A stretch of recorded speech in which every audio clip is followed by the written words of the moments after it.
All right, all praise, glory, and honor certainly due to the Most High, the God of the patriarchs, Abraham, Isaac, Jacob, and peace to you in the name of Jesus. This is your brother Elisha Israel of the house of faith. I count it truly a blessing each and every time that I come forward to preach the word. Never though I count it as a light thing to do so. All right, brothers and sisters, I know I'm going on early. I'm going to get right into today's lesson or message, and that is regarding love. And this is basically it's in response to a message that I received. I was dealing with the Sabbath. I believe I was responding to a question not that long ago, and somebody sent a message talking about love. And one thing about love is that love, when you ask people what is love, it's like the beginning of the Miseducation of Lauryn Hill or that album. Well, love is it, it's this, is that. Listen, love is not a feeling. It's not in your gut. Okay. And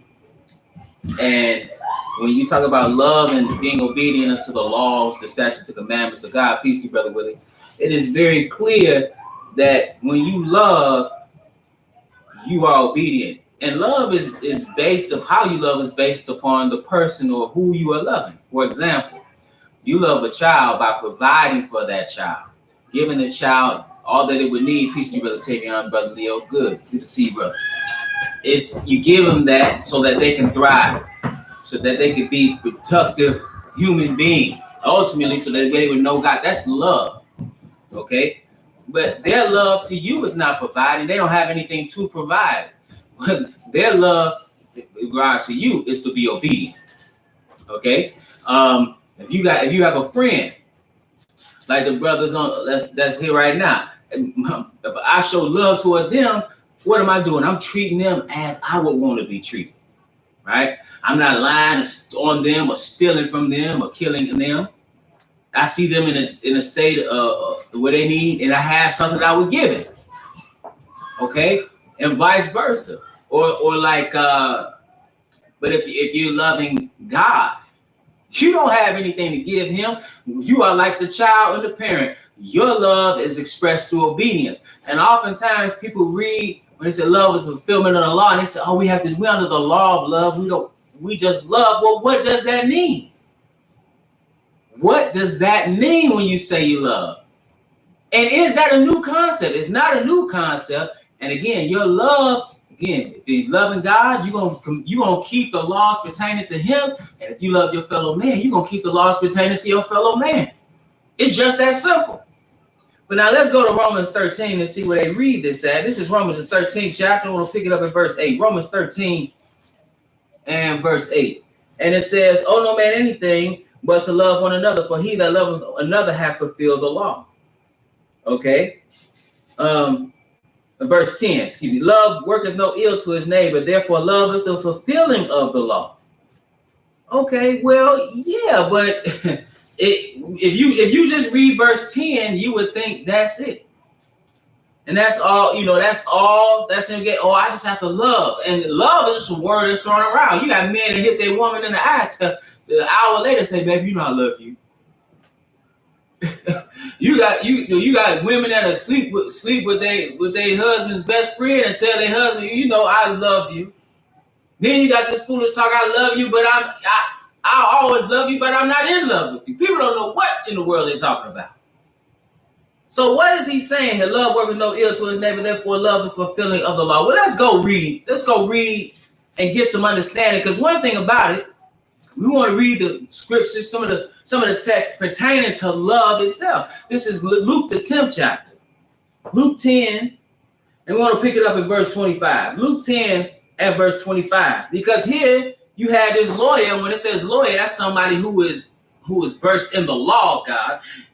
He had a question for the Messiah. Verse 25, "And behold, a certain lawyer stood up and tempted him, saying, Master, what shall I do to inherit eternal life?" That's an excellent question. That's a question we should all have. He said unto him, "What is written in the law? How readest thou?" He said, "You're a lawyer." So he reverted him back to the law which he studied. And he answering said, "Thou shalt love the Lord thy God with all thy heart, and with all thy soul, and with all thy strength, and with all thy mind, and thy neighbor as thyself." What did Jesus say? And he said unto him, thou hast answered right. This do, and thou shalt live. But you got to think about, what does he mean? So he wanted to justify himself, because it's really simple. People have obscured it by saying, just love, not telling you what that actually means. But here he wanted to justify himself, and he said in verse 29, but he willing to justify himself said unto Jesus, and who is my neighbor? So who is my neighbor? Then he gives him the parable. Verse 30, and Jesus answered, he said, a certain man went down from Jerusalem to Jericho and fell among thieves, which stripped him of his raiment and wounded him and departed, leaving him half dead. So you have this man who's half dead. He's been robbed and left for dead.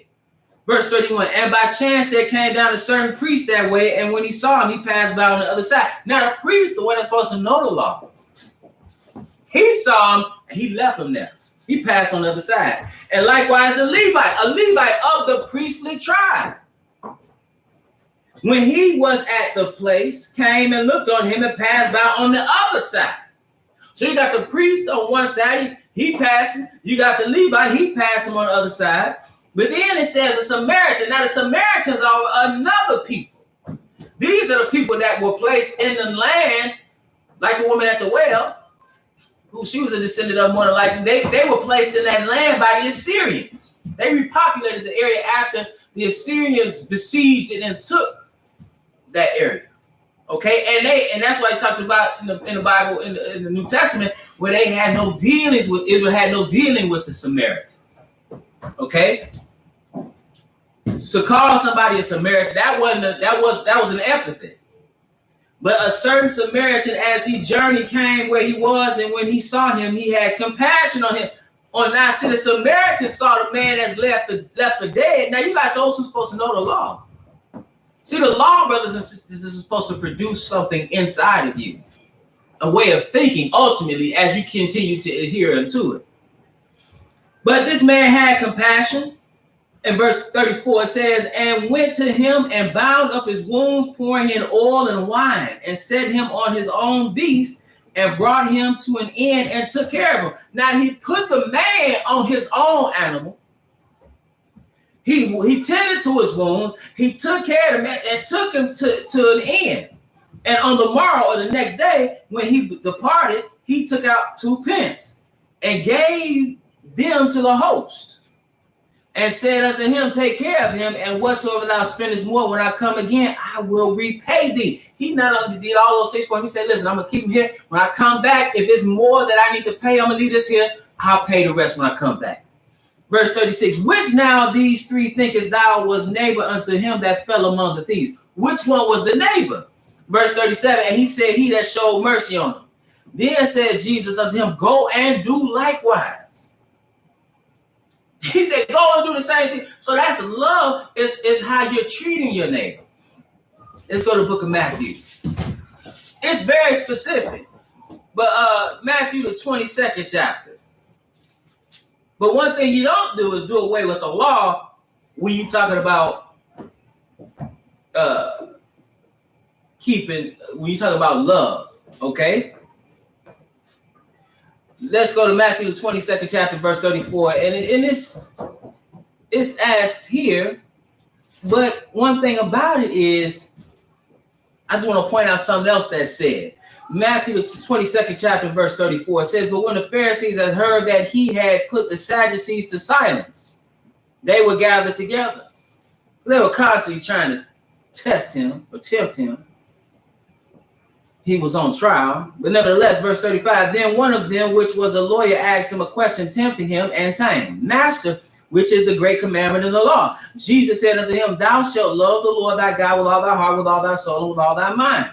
This is the first and great commandment.